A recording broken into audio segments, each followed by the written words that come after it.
जय हिंद दोस्तों, आपका स्वागत है आपके अपने चैनल आदर्श ज्ञान पर। कैसे हैं? आशा करें अच्छे होंगे, स्वस्थ होंगे और अपने एग्जाम की तैयारी में लगे हुए होंगे। आपके एग्जाम के लिए हमने आज रीजनिंग के पार्ट 53 लेके आए हैं और 53 पार्ट में टॉप 10 अति महत्वपूर्ण प्रश्न रीजनिंग का जो आपके आगामी आने वाले परीक्षाओं में काफी सहायता प्रदान करेंगे, उसका अधिक से अधिक आप लोग जरूर प्रैक्टिस करें। ये सारे प्रश्न आपके 10 साल में पिछले प्रीवियस ईयर के 10 साल के संग्रहित प्रश्न हैं। इसका अधिक से अधिक जरूर प्रैक्टिस करें। वीडियो अच्छा लगे तो लाइक कर दीजिए, चैनल पे नए आए हैं तो कृपया सब्सक्राइब कर लीजिए और अधिक से अधिक दोस्तों को शेयर कर दीजिए। बेल आइकन को ऑल सेट पे जरूर डाल दीजिए। अब आते हैं क्वेश्चन नंबर 1 पे। क्वेश्चन नंबर 1 आपके सामने है। यदि दो त्रिभुज क्या दिया हुआ है कि दो त्रिभुज 5 बराबर 5 दिया हुआ है, तो त्रिभुज की जगह पे क्या रखा है, गया गणितीय संक्रिया क्या किया गया, जो 5 हुआ। उसी प्रकार दो त्रिभुज 3 बराबर, मतलब त्रिभुज के बीच में क्या मान रखा गया, तो दो त्रिभुज 5 बराबर 5 कैसे होगा, तो त्रिभुज को हम क्या करेंगे, गुना का चिन्ह डाल देंगे तो हमारा 10 हो जाएगा और 10 को जब हम 2 से भाग लगा देंगे तो हमारा 5 आंसर आ गया। देखिए निकल के आ गया 5 5 5 हमारा आ गया। तो उसी प्रकार हम किसका और निकालेंगे, दो त्रिभुज 3 का ज्ञात करेंगे। 3 कैसे आया, तो दो त्रिभुज के जगह पे गुना का चिन्ह, चूंकि वहाँ गुना का चिन्ह दिए हैं, तो 3 दूनी 6 और 6 को हम जब 2 से भाग लगाएंगे तो हमारा 3 आ गया। देखिए यही तो पैटर्न ढूंढना था। अब तीसरा क्या दिया हुआ है, 8 त्रिभुज 4, 8 त्रिभुज 4 बराबर 16 दिया हुआ है। तो 8 गुना 4 32 और 32 भागा 2 16 हो गया। अब यही तो हमें ज्ञात करना था। हमने तीनों को सेम पैटर्न पे लगा के देख लिया, तो चौथा का भी वही पैटर्न लगेगा।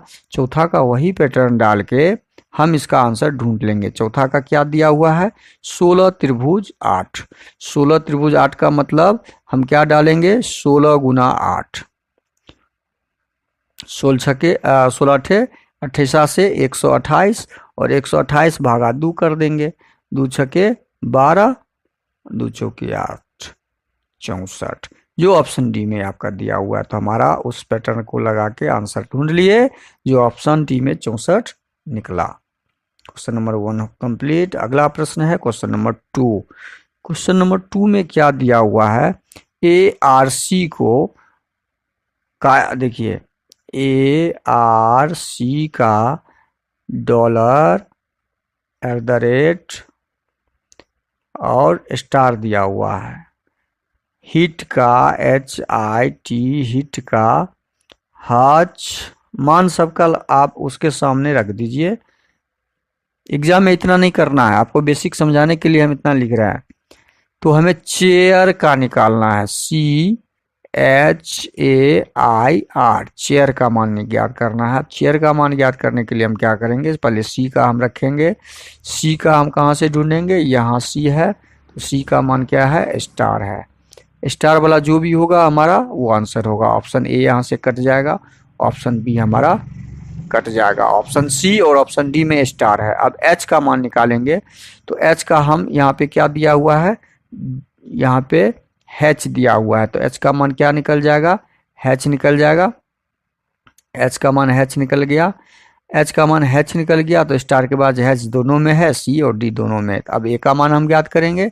A का मान यहाँ पे $, दिया हुआ है, तो हम A की जगह पे क्या रखेंगे, $, रखेंगे।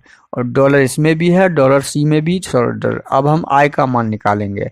I का मान क्या दिया, I का मान यहाँ पे हमें दिया है एंड का, तो हम एंड का मार्किंग रखेंगे। तो एंड का मार्किंग दोनों में है। अब हम R का मान निकालेंगे और R का यहाँ पे $, दिया हुआ है, तो $, वाला जो होगा हमारा आंसर, जो ऑप्शन सी में दिया हुआ है। तो क्वेश्चन नंबर 2 का सही आंसर हमारा क्या ज्ञात हो गया, ऑप्शन सी, ये हमारा आंसर हो गया। अगला प्रश्न आपके सामने क्वेश्चन नंबर 3 है। नीचे दिए गई प्रश्न का बेन आरेख बनाना है। बेन आरेख बनाने से पहले शब्दों को आपस में संबंध स्थापित कीजिए। संबंध स्थापित कैसे करेंगे, पक्षी तोता और चमगादड़। चूंकि ये सारे पक्षी के नाम हैं, लेकिन चमगादड़ पक्षी में नहीं आते हैं, ये स्तनधारी जानवर है, ये जानवर में आता है। तो क्या हो जाएगा, पक्षी, तोता किसके अंतर्गत आ जाएगा, पक्षी के अंतर्गत आ जाएगा, और चमगादड़ अलग एक स्तनधारी होता है, ये चमगादड़ हो गया, चमगादड़ हो गया। तो इस प्रकार का डायग्राम जहां पे हमें ऑप्शन में दिखेगा, ऑप्शन सी में दिख रहा है। क्वेश्चन नंबर 3 का सही आंसर हो जाएगा ऑप्शन सी। अगला प्रश्न है क्वेश्चन नंबर 4। क्वेश्चन नंबर 4 का सही आंसर क्या होगा वो आप ढूंढिए। ढूंढेंगे कैसे, तो सितंबर का मान 54 दिया हुआ है, तो सितंबर का मान 54, इतने बड़े अक्षरों का शब्दों का मान 54 2 लाइन में दिया, तो इसमें क्या संक्रिया किया गया। इसमें संक्रिया देखना होता है सीधा कि अक्षर सितंबर में कितने हैं। सितंबर में 1 2 3 4 5 6 7 8 9, सितंबर में कितने अक्षर हैं, कुल 9 अक्षर हैं।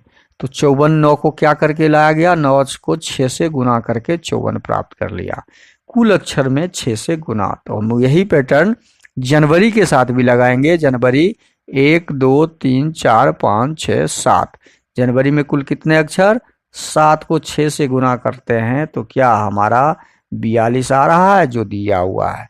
तो हमने पैटर्न ढूंढ लिया।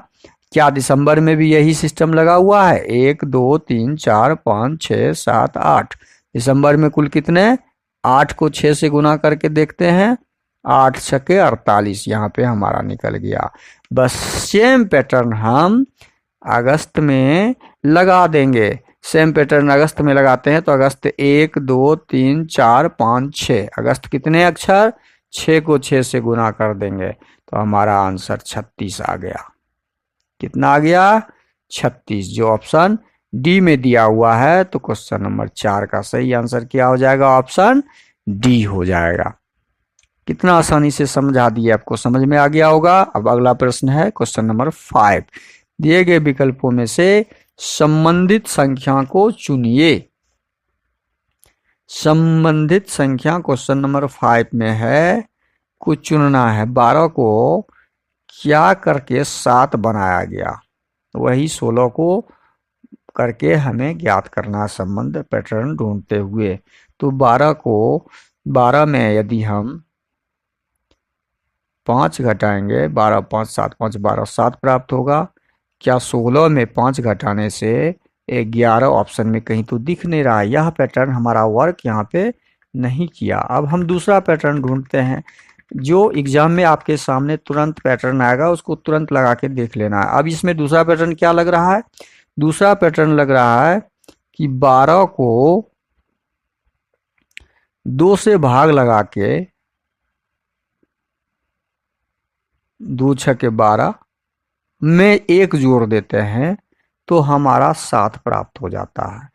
वही हम 16 में 2 से भाग लगा के 8 प्राप्त किए, उसमें 1 जोड़ेंगे तो 9 प्राप्त होता है। यही पैटर्न आंसर ढूंढा मिल गया हमारा।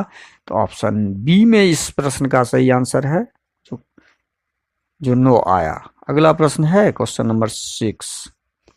4 मित्र ताश खेल रहे हैं, 4 मित्र हैं, चारों मित्र ताश खेल रहा होगा तो ऐसे बैठा हुआ होगा, यहाँ पे ऐसे बैठा हुआ होगा, यहाँ बैठा हुआ होगा और यहाँ बैठा हुआ होगा, चारों बैठ गया। अब चारों जब बैठ गया, ताश खेल रहा है, तो सुजाता मुकेश के दाईं तरफ है। मान लीजिए सुजाता यहाँ है, तो ये इस तरफ बैठा हुआ है, तो इसका दायां क्या हो जाएगा, इसका दायां ये हो जाएगा राइट साइड। तो दायां में कौन बैठा हुआ है, उमेश। सुजाता मुकेश के दाएं, ओ मुकेश यहाँ पे बैठेगा तो सुजाता यहाँ, ये मुकेश का दायां हो गया। मान लीजिए मुकेश, मुकेश का दायां ये हो गया राइट साइड, सुजाता बैठा हुआ है मुकेश के दाएं, और उमेश गजेंद्र के बाएं। उमेश जो है, उमेश, अब उमेश किसके बाएं है, तो बायां इसका ये इस तरफ बैठा हुआ है तो इसका दायां ये हो जाएगा, बायां ये हो जाएगा। मतलब बायां बैठाने के लिए ये लेफ्ट हो गया इसका। हमें बायां बैठाने के लिए उमेश गजेंद्र के बाएं बैठा हुआ है तो यहाँ गजेंद्र लिखना होगा, यहाँ पे क्या लिखना होगा हमें? गजेंद्र, और गजेंद्र का बायां हो गया उमेश, तो यहाँ पे हम उमेश को बैठा दिए। चारों खिलाड़ी को हमने, ताश खेलने वाले को बैठा दिया। अब प्रश्न में क्या पूछा गया? निम्नलिखित में से कौन सा जोड़ा आपस में साथी है? यहाँ आपस में साथी जोड़ा कौन कौन हो गया? तो आमने सामने वाला जोड़ा क्या होता है? साथी होता है। एक एक साथी हो गया गजेंद्र और सुजाता, और दूसरा साथी हो गया मुकेश और उमेश। अब ये दोनों में हमें कौन कौन? मुकेश और उमेश, ऑप्शन ए संभव नहीं है।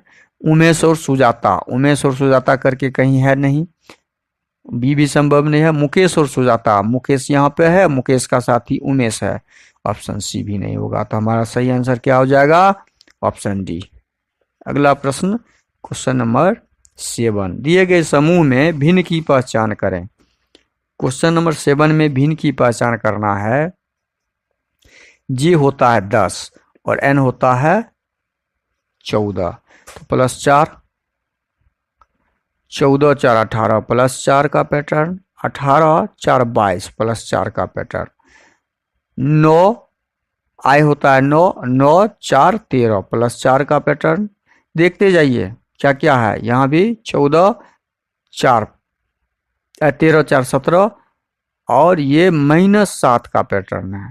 बस हमें इसमें देखते हैं, 4 3 7, 4 11 और 4 15, 4 4 का पैटर्न है।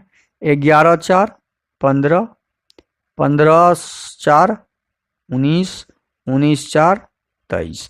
यहाँ सब में चारों में 4 4 का पैटर्न है, लेकिन ऑप्शन बी जो हमारा है 4 4 -7 का पैटर्न है, तो ये भिन्न ऑप्शन है चारों में। तो हमारा क्वेश्चन नंबर 7 का सही आंसर ऑप्शन बी हो जाएगा। अगला प्रश्न है क्वेश्चन नंबर 8। क्वेश्चन नंबर 8 में क्या दिया हुआ है? विषम आकृति की पहचान करें। अब जो दी गई आकृति है उसमें हम क्या देख रहे हैं? एक तीर का निशान वर्ग के अंदर है, तो वर्ग का तीर का निशान जो है वर्ग की भुजा की तरफ है। देखिए यहाँ भी वर्ग की भुजा की तरफ है, यहाँ भी वर्ग की भुजा की तरफ है, लेकिन ये वर्ग के कॉर्नर में इस आकृति में तीर का निशान है। तो इस चारों में हम ऑप्शन बी को विषम आकृति ढूंढ लिए। तो क्वेश्चन 8 का सही आंसर क्या हो जाएगा? ऑप्शन बी हो जाएगा। अगला प्रश्न है क्वेश्चन नंबर 9। शार्प का कूट लेखन 5 8 0 3 4 है, पुष्प का कूट लेखन 4 6 5 8 है, तो रस का हमें ज्ञात किसका करना है? RUSH का। अब इसमें से R का हम ढूंढेंगे। यहाँ पे R, तो R 4 नंबर में 1 2 3 4, तो R 4 नंबर में 3 दे रहा है। कोड हमें क्या दे रहा है? R का 3 दे रहा है। जब इस प्रकार के लंबे शब्द हो और लंबे उसका कोड दिया हो, तो इस तरह के प्रश्न हमेशा हम आमने सामने उसका कोड लगा के देखते हैं, पैटर्न क्या वही प्राप्त हो रहा है, वही पैटर्न है प्राप्त, लगा हुआ भी वही पैटर्न है। अब U का यहाँ पे हम निकालेंगे, तो U यहाँ पे है 2 नंबर में, तो यहाँ U का मतलब 6 दिया हुआ है, इसका मतलब U का कोड 6 आ जाएगा। 3 6 वाला पहले लाइन में हमारा आंसर मिल गया। 3 वाला ऑप्शन एक ही है, बाकी ऑप्शन कट हो जाएगा। बस इसके आगे हम पैटर्न, हम क्वेश्चन एग्जाम में देखेंगे भी नहीं, यहाँ पे ही हमारा आंसर क्लियर, टिक लगाएंगे, आगे बढ़ेंगे। लेकिन बेसिक जानकारी देना यहाँ आवश्यक है, इसलिए हम इसको पूरा बनाएंगे। एस का कोड कैसे ज्ञात करेंगे? तो एस हमारा पहले नंबर में है शार्प में, तो पहले नंबर पे यहाँ पे हमारा 5 है, तो एस का कोड यहाँ पे 5 आ जाएगा। एच का कोड क्या होगा? एच हमारा यहाँ पे दूसरे नंबर पे है शार्प में 8 है, और दूसरे शब्द में भी यहाँ पे तीसरे नंबर पे है, लास्ट नंबर में है जो 8 है, तो एच का मान क्या हो जाएगा? 8। ये 3 6 5 8 हमारा कोड ऑप्शन बी में दिया हुआ है, तो क्वेश्चन नंबर 9 का सही आंसर ऑप्शन बी। अगला प्रश्न है क्वेश्चन नंबर 10। दिए गए समूह में भिन्न की पहचान करना है। क्रिकेट खेल का नाम, फुटबॉल खेल का नाम, हॉकी खेल का नाम, पोलो भी खेल का ही नाम है, लेकिन ये सारे खेलों में क्रिकेट खेला जाता है फील्ड में, बड़े फील्ड में। फुटबॉल भी खेला जाता है फील्ड में, बड़े फील्ड में। हॉकी भी खेला जाता है फील्ड में, मैदान में, बड़े मैदान में, लेकिन पोलो के लिए एक घोड़े पे खेले जाने वाला गेम है, जिसके लिए एक राउंड वाला स्थान इसके लिए चाहिए। तो इस चारों में पोलो हमारा शब्द जो है भिन्न है, तो ऑप्शन डी क्वेश्चन नंबर 10 का सही आंसर हो जाएगा। वीडियो को शुरू से अंत तक जरूर देखें। वीडियो अच्छा लगे तो लाइक कर दीजिएगा। चैनल पे नए आए हैं तो सब्सक्राइब कर लीजिए। दोस्तों को अधिक से अधिक शेयर कर दीजिए। बेल आइकन को ऑल सेट पे अवश्य डाल दीजिए। थैंक यू, धन्यवाद। जय हिंद, जय भारत।